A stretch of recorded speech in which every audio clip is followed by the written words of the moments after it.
Eu falei que ia ser difícil e dessa vez foi mesmo, né? O Brasil há pouco fez 1-0 na Suíça, um gol do Casimiro, atingiu 6 pontos na tabela, garantiu a sua classificação para as oitavas de final, precisando apenas de um empate na última rodada contra Camarões para classificar em primeiro lugar no grupo. Mesmo se houver uma derrota diante da seleção africana, dificilmente a seleção brasileira vai perder a primeira posição, porque precisaria, além de ser derrotada no seu jogo de número 3, precisaria contar com uma vitória da Suíça, até por uma margem de 2 gols ou mais de diferença sobre a Sérvia, a depender do resultado da seleção brasileira, para perder a primeira posição no grupo. E qualquer outro resultado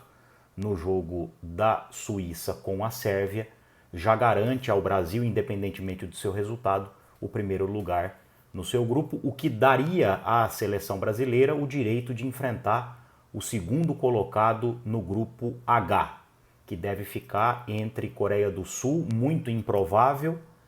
mas principalmente entre Gana e Uruguai, embora Uruguai e Portugal façam daqui a pouco o último jogo da segunda rodada e daquele grupo H, o que pode de alguma maneira condicionar a última rodada e consequentemente mudar o cruzamento do Brasil. Algumas coisas que nós dissemos no vídeo anterior se confirmaram, a começar pela escalação da seleção brasileira, né? Já se supunha que o Éder Militão tinha mais chance de atuar de forma improvisada na lateral direita do que o Daniel Alves, não só porque o Militão é capaz de desempenhar a função, porque já fez isso em outros momentos, tanto quando iniciou a carreira como agora também, já atuando no Real Madrid. E no lugar do Neymar, que foi a nossa perda mais sentida, havia ali duas possibilidades, né? Essa um pouco mais difícil de se visualizar. Ou a entrada do Rodrigo, mantendo todos os demais jogadores nas suas posições, tal como aconteceram na primeira rodada, ou então deslocar o Lucas Paquetá, que de fato é um meia, mas para a atuação dos 4 jogadores mais adiante, precisa se sacrificar e jogar mais recuado, e aí então na posição em que o Lucas Paquetá atuou no primeiro jogo, a entrada do Fred, né? E foi com base nessa segunda opção que o Tite escalou então a seleção brasileira. A outra constatação é de que a partida seria, como de fato foi, complicada, mais complicada do que contra a Sérvia. A Suíça não lançou as suas linhas adiante para pressionar a saída de bola da seleção brasileira, não fez isso em nenhum momento do jogo, mas ao contrário da postura da seleção da Sérvia, os suíços sabiam, tinham uma proposta para quando possuíssem a bola sob o seu domínio, né? Então, a Suíça não se limitou a apenas se defender e quando tinha a bola não sabia o que fazer, mais ou menos como foi na seleção da Sérvia, mas a Suíça tinha uma posição de tomar a bola, ainda que fosse no seu campo, mas tinha como concepção atacar o Brasil e com um contra-ataque desenhado. A seleção brasileira, da mesma maneira que não foi agredida, né, do ponto de vista de ter o Alisson como um jogador importante na partida, assim como aconteceu com a Sérvia, mas em alguns momentos teve o seu sistema defensivo, né, e a sua linha mais baixa, consequentemente, mais desafiada do que foi na primeira rodada, né? Então, em alguns momentos, a Suíça conseguiu apresentar certas dificuldades à seleção brasileira, conseguiu chegar mais à área da seleção brasileira do que na primeira rodada, mas isso também não foi suficiente para que a Suíça tivesse alguma chance muito clara de gol. É importante deixar claro que a seleção brasileira, se anseia chegar à final e conquistar o título, mais cedo ou mais tarde vai enfrentar uma seleção que vai produzir incômodo aos seus zagueiros, mas principalmente ao seu goleiro, né? O Alisson é um excelente goleiro, joga num dos principais clubes da Europa, mas na Copa do Mundo até agora até pelo fato do Brasil ter um time muito organizado e um sistema defensivo também bastante sólido, não sofreu, mas também muito em função de uma certa fragilidade dos adversários, que é uma fragilidade que deve se repetir no jogo contra Camarões. Mais ao final do vídeo a gente fala um pouco sobre esse jogo. Do ponto de vista, bom, ainda para fechar a Suíça, né? A Suíça também fez uma marcação muito dura, não se arriscando, repito, a marcar a seleção brasileira no seu campo. Muitas vezes era possível ver duas linhas de 4 e 2 atacantes ali no círculo central tentando impedir a progressão dos zagueiros. Em alguns momentos, um desses jogadores de frente se juntava à segunda linha e aí você tinha ali um 4-5-1, o que impôs muitas dificuldades à seleção brasileira, além do fato de ser também como a Sérvia, né, um time muito bem treinado, principalmente no seu aspecto defensivo, encurtando os espaços entre as duas linhas, o que dificulta muito o jogo da seleção, de qualquer uma das seleções, né, obrigando o Brasil a jogar pelas pontas, né? E aí a gente começa então aqui a entrar no jogo da seleção brasileira. No aspecto coletivo, defensivamente teve uma postura que sofreu muito poucos riscos, né? Quer dizer, foi mais desafiada do que no primeiro jogo, mas ainda assim se comportou muito bem. Na parte ofensiva, não saíram as jogadas que apareceram no primeiro jogo. Há que se entender que o principal jogador da seleção brasileira não atuou, que foi o Neymar, em função da sua contusão, assim como ele também não vai atuar no próximo jogo. Isso, de alguma maneira, deixa o próprio time brasileiro mais inseguro, porque perde a sua principal referência.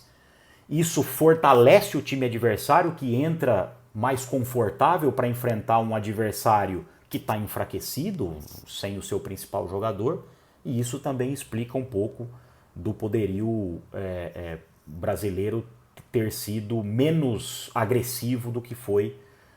no primeiro jogo, né? Ainda assim, o Brasil buscou muitas jogadas pelas beiradas, uma vez que o sistema estava bem postado, as linhas estavam muito curtas, o que também dificulta o trabalho individual do Rafinha do lado direito e principalmente do Vinícius Júnior do lado esquerdo, que foi o nosso jogador mais acionado a fazer as jogadas no sentido de tentar abrir algum espaço, né? O Richarlison, assim como num tempo e meio do primeiro jogo, não conseguiu fazer uma boa partida também. A bola pouco passou pelos seus pés e ele acabou sendo substituído. Os jogadores que entraram, com exceção do Rodrigo, acabaram produzindo ali o elementar para levar o jogo sob o controle brasileiro, né? O Vinícius Júnior teve um destaque considerável no jogo, chegou a fazer um gol que foi anulado, corretamente anulado. O Rodrigo fazendo a função que o Neymar fazia, podendo até ter iniciado o jogo como titular, e talvez isso aconteça no jogo contra Camarões. Depois de um início um pouco inseguro, também acabou fazendo uma boa partida, acabou criando algumas jogadas, teve até uma chance no final do jogo que poderia ter feito o segundo gol brasileiro e também apresentou um desempenho satisfatório aqui. Falando já individualmente de alguns jogadores, eu mantenho o destaque que fiz no primeiro vídeo. Os dois zagueiros, o Marquinhos, o Thiago Silva e o Casemiro, independentemente do gol, e foi um belo gol ainda que fez, são, no meu ponto de vista, os melhores jogadores da seleção. Impressionante como não erram, e mesmo sendo muito acionados, sendo muito exigidos, se não na parte defensiva, porque os times ainda, tanto a Suíça como a Sérvia, não demonstram um poderio tão forte, mas na saída de jogo, né, propriamente construindo, o que prova que o Brasil tem excelentes qualidades individuais, o que acaba dando ao conjunto uma força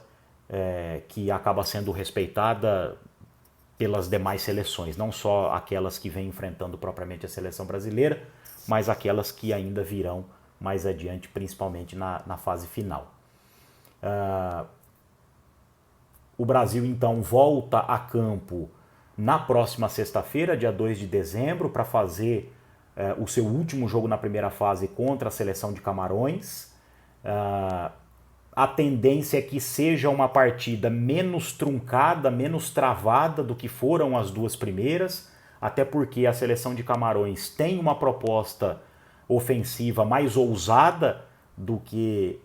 as duas seleções que o Brasil enfrentou. Camarões precisa vencer o jogo se quiser ainda avançar às oitavas de final da Copa do Mundo. Há uma certa, e aqui eu falo no bom sentido, né, uma certa irresponsabilidade nas seleções africanas, que de alguma forma se opõe a um certo pragmatismo das seleções europeias, o que muitas vezes acaba criando os jogos bastante interessantes. Então, o jogo de mais cedo, né, Camarões e Sérvia, foi um jogo em 3-3, então para o espectador é um jogo interessante, mas que muitas vezes acaba vitimizando propriamente, ou vitimando, né, propriamente, as próprias seleções africanas, que acabam ficando refém de um jogo mais aberto, mais franco, e aí, no limite, na falta de uma qualidade, acabam perdendo seus jogos, ou, enfim, não conseguem, saem na frente, mas não conseguem manter a dianteira. Tem sido uma marca, não só nessa Copa do Mundo, mas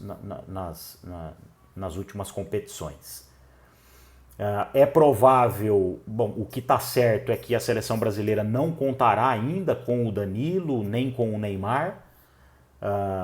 e aí há que se aguardar para as soluções que o Tite vai encontrar. Se em vez da alternativa de adiantar o Lucas Paquetá, ele vai iniciar o jogo com o Rodrigo, mas neste caso sem colocar o Fred, trazendo o Paquetá para fazer a função que fez no primeiro jogo. E na linha de trás, pelo fato do Brasil já estar classificado e só por uma combinação muito infeliz de resultado o Brasil perderia a primeira colocação no grupo, talvez ele até faça o teste com o Daniel Alves. O que ficou muito claro é que o Daniel Alves, não tendo condições de fazer uma partida, e se ele tivesse atuado, o Brasil teria sofrido muito mais, né, porque muitos contra-ataques da Suíça aconteciam justamente pelo lado direito da defesa, já que ali há um jogador improvisado. A convocação do Daniel Alves não deveria ter acontecido, na medida em que você não pode ter um jogador no grupo que não tenha condições de atuar numa partida à vera, né? Então,